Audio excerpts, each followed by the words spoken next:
Hello, welcome to Virgo Philippines. So, reading to for Virgo, Sun, Moon, Rising, Venus, Jupiter, Virgos. Take only what resonates. Sa mga gustong magpa-personal reading, Jing Tarot Reader, isearch mo na lang siya sa Facebook. Ayan. Siya yung pwedeng magbigay ng personal reading. Ako hindi ako nagbibigay ng personal reading, guys, pa. Pero kung magbibigay ako, doon ko na lang ilalagay yon sa TikTok. Bale, magpo-post na lang ako doon. Okay, let's start your reading, Virgo, Sun, Moon, Rising, Venus, and Jupiter, Virgos. Isang shuffle na lang, no? General love reading for you, guys. Love reading to, ha? Pag di ka nakaka-relate, huwag ipilit. Kung makaka-relate ka, pwedeng magkabaliktad-baliktad ang energy. Pwedeng kahit sinasabi kong ikaw, pwedeng person mo yon. Pwedeng kahit sinasabi kong person mo, pwedeng ikaw yon. The Four of Pentacles, Seven of Swords, and the Moon. And then, kunin natin yun sa person mo, guys. Wait lang po.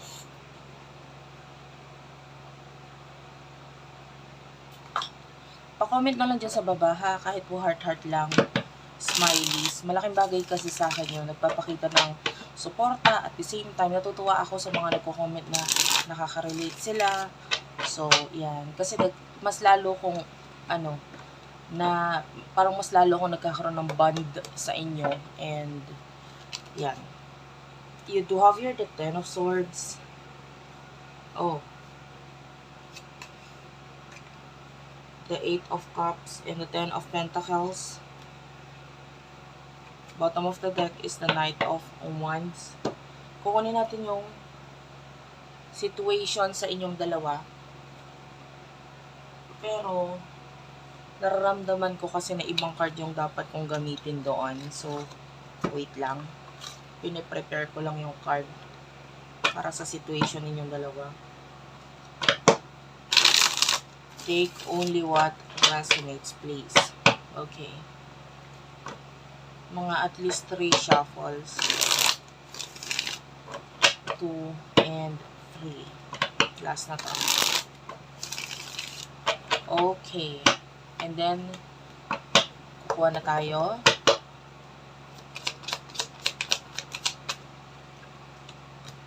Soulmate and Drama Queen. Bottom of the deck is the Racing. Okay. So, sa nakikita natin dito, you could be dealing with your soulmate, especially nandito yung soulmate, which is yung situation ninyo.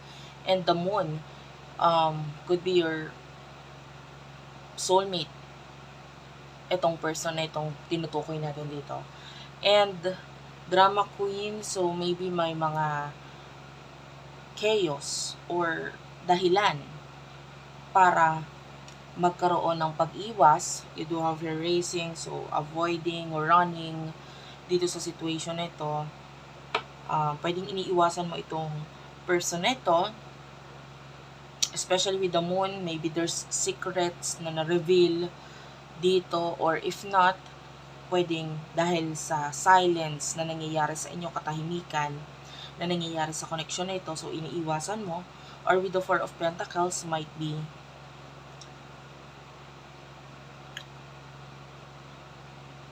you're focusing on yourself, tinatry mo maging, grounded, and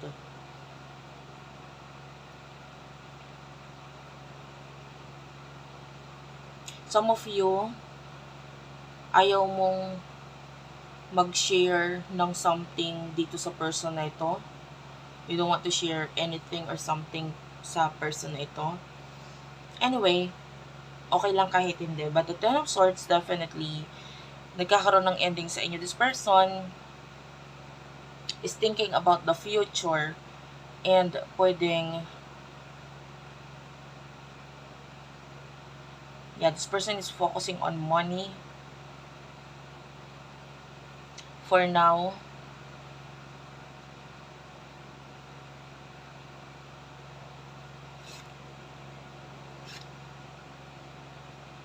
there's this feeling na masakit or malungkot din naman ng person mo pagdating sa kinalabasan ng connection ninyo.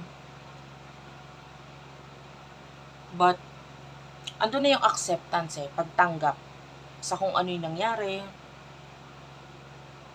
You know? And,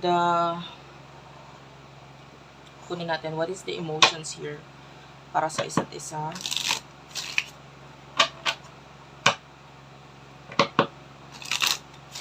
Emosyon para sa isa't isa, Spirit Guides, Angel Guides, for the sign of Virgo, Sun, Rising, Venus, Jupiter, Virgo. You do have the Runner. Yan. Heartbroken, empty. Hammer. Not enough. Ngayon, sa side ng person mo, ano emotion niya para sa'yo?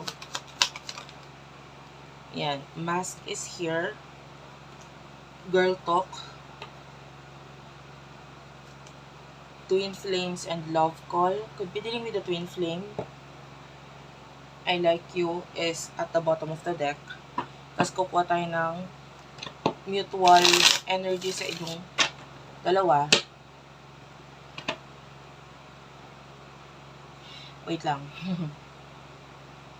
Nakakaramdam ako ng feeling ng pagdighay. So, pwede ka didighay mo lang or parang gusto mo dumighay, ganun. Anyway, that's weird. Medyo bago sa akin yung energy na ganun. Or hindi ka makadighay. Anyway. Medyo weird talaga yan. Yeah, you could be dealing with your twin flame. Synchronicities is here. Journal. Access granted. Emotion sa isa't isa, mutual energy. Wish is here and also the crickets. Ayan. Done is at the bottom of the deck. So, the way I see this, pwedeng nakikinig ka sa ego mo You know, pwedeng mataas ang ego mo. So, for some of you, masakit para sa'yo, pero parang kailangan mong umiwas or lumayo sa person na ito. Or feeling mo kailangan mong gawin yon. I feel like hindi ka confident enough dito sa connection ninyo. No? There's this feeling of jealousy. Pwedeng nagsiselos ka about something, or kung hindi man,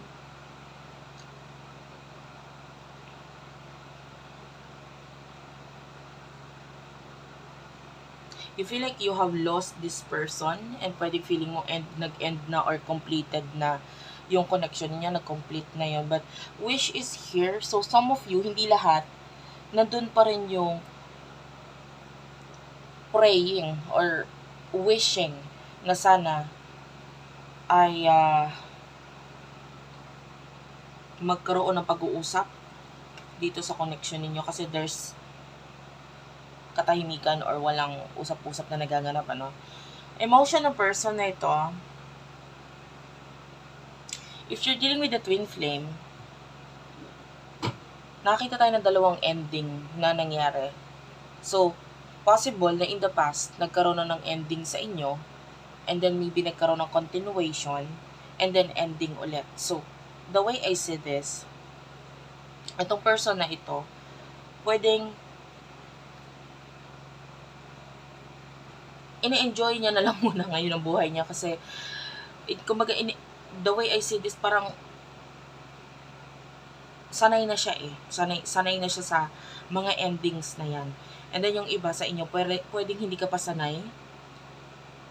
And eto, yung iba sa inyo, pwedeng ikaw yung hindi masyadong nakikipag-connect or communicate, pero hindi lang alam ng person nito na ikaw yung higit na mas nasasaktan dito sa connection ninyo kasi hindi mo mai-express yung emotions mo, especially if you're dealing with the person na siya yung express, salita ng salita sa inyo, or siya yung pwedeng nasasaktan pero naihihinga niya sa'yo yun pwedeng nasasabi niya sa'yo yun Now, ang tendency, yung ikaw, hindi mo masabi yung mga nasa sa loobin mo. So, ang tendency, hindi ka satisfied sa, you're keeping a lot of secrets. Ayan, lalo na nasa side mo yung damon, which is, this is secret. So, pwedeng, hindi mo mailabas or sabi or naisabi dito sa person nito kung ano yung nasa isip mo, emotion mo talaga. You keep on sabotaging yourself. So, ang tendency, pwedeng sinasaktan mo yung sarili mo or nasasaktan ka dahil hindi mo ino-open sa taong ito. Yeah, especially nasa yung ego issues. So, pwedeng mataas kasi ego mo. You don't want to tell this person how you truly feel. Maybe nakikinig ka sa kanya whenever nakikipag-usap siya sa iyo or may sinasabi siya sa iyo, you listen. But definitely hindi ka sumasagot or nakikipag-communicate. So, guys, yung iba sa inyo, this side is your side, yung kaliwa. So, bahala ka na kung saan ka makaka-relate doon. Okay? So, dahil itong person na ito sa kaliwa is communicative and siya yung pwedeng siya yung gumagawa ng paraan to tell you everything. Alam mo, hindi naman lahat ng sinasabi niya pwedeng may kinalaman lang sa connection ninyo. Hindi naman yun lahat may kinalaman lang sa'yo. Sabihin na natin ganon. Pwedeng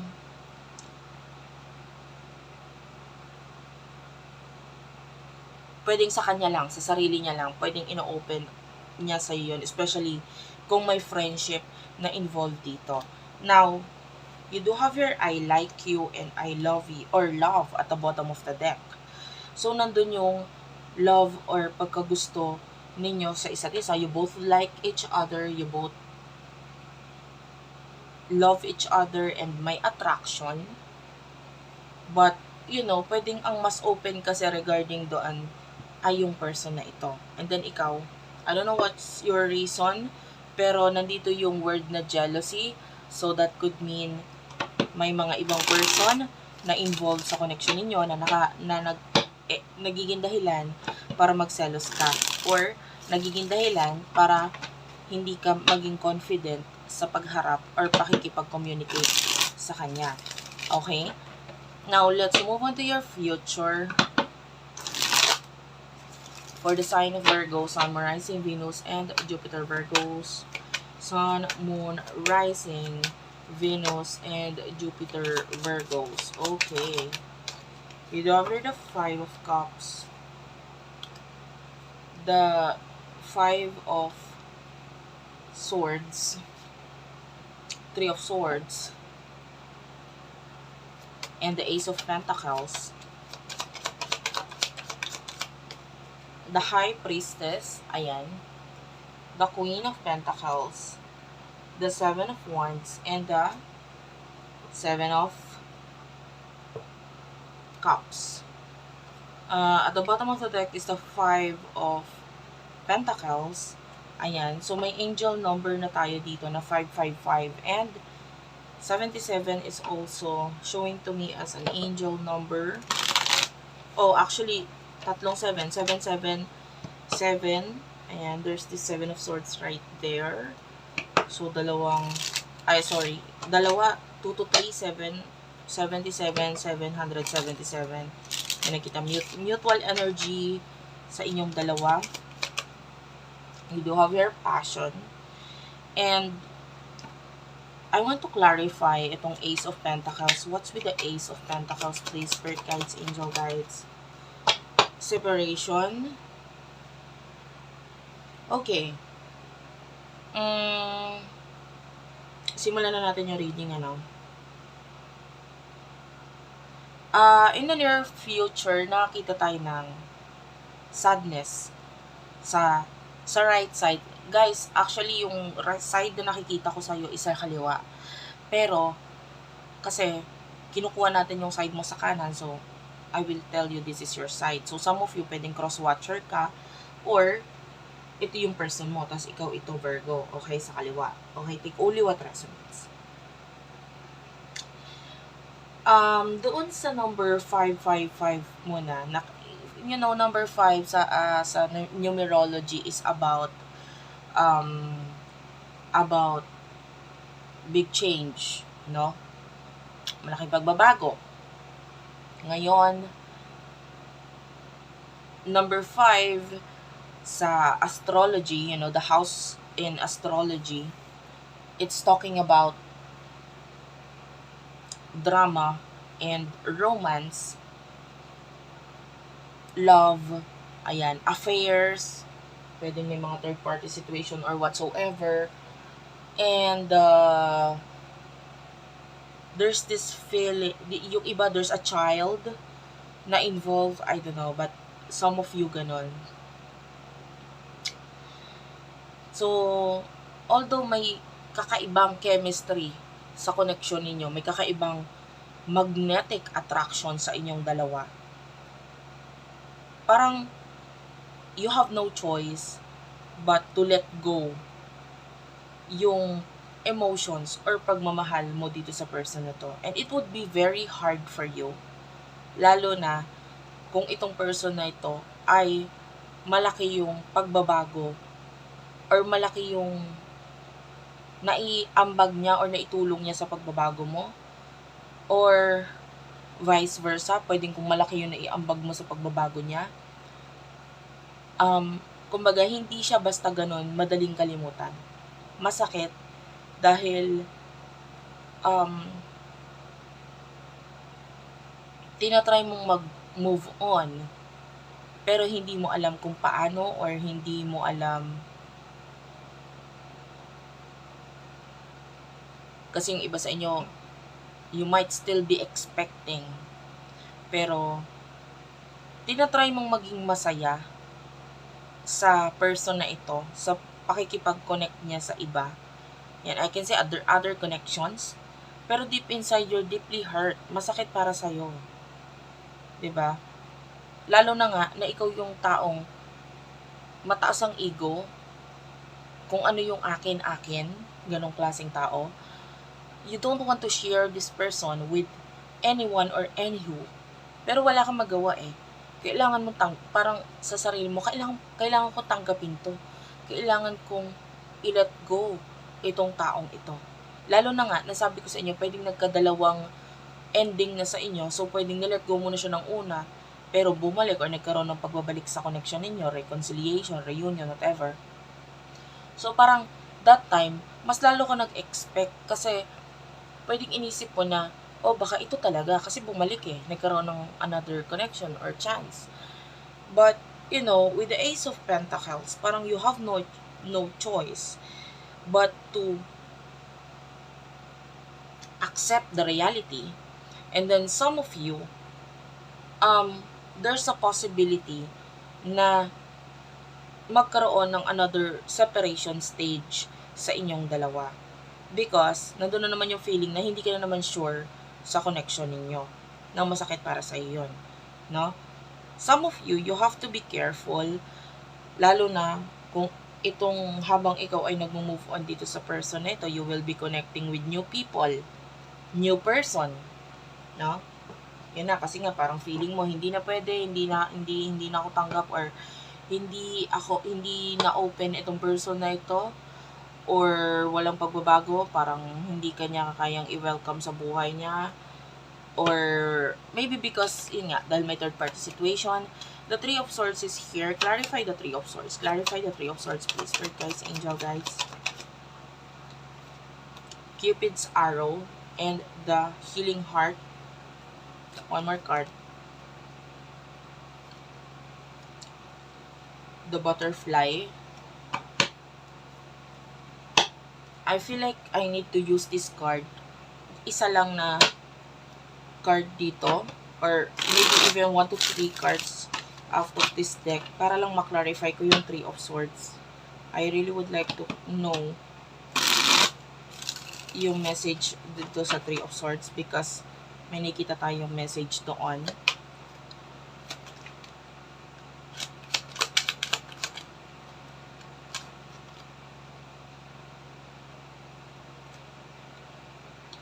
Love is the answer. I think we should slow down. What do you want? Okay? Ngayon, itong after, itong Three of Swords, lumalabas ito as a new person kasi sa'yo. Na after nitong connection mo with this person, there's a possibility na ibigay mo ang sarili mo or mag-entertain ka ng new people sa buhay mo para kalimutan itong person na ito. There's a new person here na pwedeng maging, sabihin na natin, gagawin mong makakatulong para makamove on ka sa person na ito at hindi mo maramdaman yung sakit. No? There's this feeling na you will be using this person or this person ang magiging ganap niya sa buhay mo is to heal your heartbreak, no? And the Cupid's arrow, this is like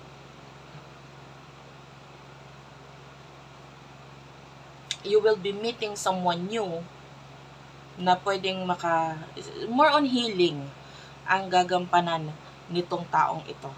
But yeah, there is someone else and this could be that someone else, no? And para magkaroon ng space sa inyo ng person na ito, para para makapag-focus ka sa sarili mo. And you hurt me, but that's okay, I guess. Dahil nga dito sa new person na ito,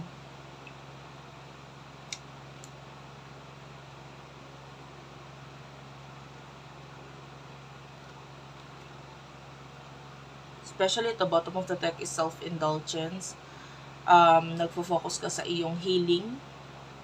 So, pwedeng may taong dumating sa buhay mo para maging dahilan na ikaw ay, you do have your date, this is a new person, para ikaw ay mag-heal completely sa person nito at makapag-move on. Okay? And, ang nakikita lang natin dito is, ano ba talagang gusto mo? Ano ba talagang gusto mo? What do you want? Love is the answer. I think we should slow down, maybe.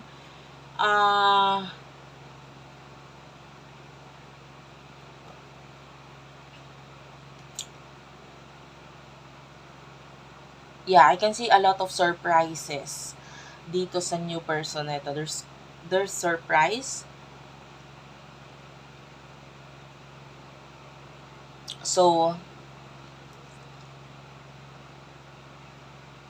malaki ang magiging ambag nitong new person na ito sa'yo. Sa person dito sa left side, in the near future, I can see this person focusing sa kanyang dreams, sa kanyang career, sa kanyang business. The High Priestess, so, pag-grow or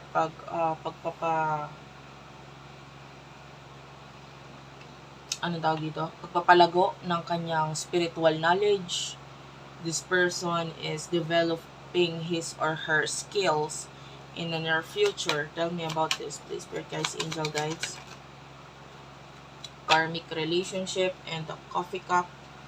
Yung person na ito, if dealing with a person na iba, na maybe a karmic relationship, this person, nakikita natin yung nakadependent siya dun sa taong yun eh. No? So, the friendship between the two of you, hindi ko nakikitang nawawala. Pero, medyo kinokontrol niya yung sarili niya. Like, kailangan mahalin ko tong taong to. Parang ganun. Nakaharap ko ngayon. Even though, maybe alam niya na this is a karmic or a karma sa kanya. Kailangan ko itong mahalin. Kailangan ko pilitin ang sarili ko mahalin to. Okay? And, the Sword and Rose. This is like some kind of pwedeng protection sa connection nila. Pero at the same time, parang kailangan ng clarity. Kasi pwedeng itong person na ito, hindi niya magawang i-cut off or alisan kung ano man itong connection niya with someone dahil kailangan niya pa ng clarity, maybe, or the truth coming from you. Especially, hindi ka nga nagiging honest sa kanya. Okay? There's this communication na parang hindi ka open. May communication man, hindi ka naman open. Hindi ka naman nag-open up ng what is your intentions, ano ba talaga yung nasa isipan mo or emotion mo, whatever. You're not being open. So, itong person na ito, wala siyang clarity regarding dun sa bagay na yun. Okay? Although sabihin na natin, sige, malakas pakiramdam niya, pero hindi naman all the time kailangan pakiramdam lang. Okay? And so, what is the advice here?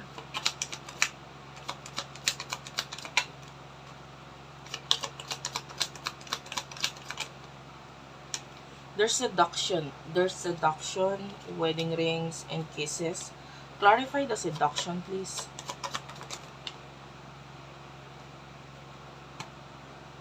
Mirroring mirror, could be dealing with the twin flame, mirroring each other, engagement ring, partnership. Itong connection ninyo is hindi siya nababago kung hindi mo babaguhin. This is transformation with the lightning. Transformation. Kung hindi mo babaguhin yung way ng connection or communication ninyo, lalo na nga kung ikaw yung nasa side mo yung katahimikan or silent, being not open. Kasi, there's love. Nandun na yung love eh. Yung emotion ng love, hindi ko nakikitang nawawala. Namamahinga, napupunta sa, sabihin na natin, na nagkakaroon kayo ng love sa iba, especially with the seduction. This is a third party situation. Sa side niya, no, pwedeng, oo, minamahal niya naman yung taong kakonect niya. Pero, it doesn't mean hindi ka na niya mahal. Nandun pa rin yung pagmamahal niya sa'yo, mas lamang pa nga yung sa'yo. And then for some of you, ganun ka rin. Hindi naman ibig sabihin na kinalimutan mo tong taong to or nag-move on ka is nawawala na completely kung ano yung emotion mo para sa kanya. Nandun pa rin. Mas higit pa nga. Okay? And maybe, the third party, yung emotion na pwedeng maramdaman mo dito sa third party nito or third person nito could be just temporary. Ngayon, yung person nito, ganun din. Lalo na kung you are dealing with the twin flame, with the mirror. You both want this union, pareho ninyo gusto ng union, ng partnership, engagement, whatever. Because you do love each other. Pero yun nga, kailangan baguhin ninyo yung way ng pakikipag-communicate ninyo with the talking and lightning. Okay? Kung gusto mo talagang may sakatuparan itong connection na ito, maybe you are the one na kailangan magbago. Kasi nga, you are the one na nakikita natin umiiwas, ikaw yung nakikita natin tahimik lang, or silent sa connection na ito. Anyway, that's it for now. Thank you for watching.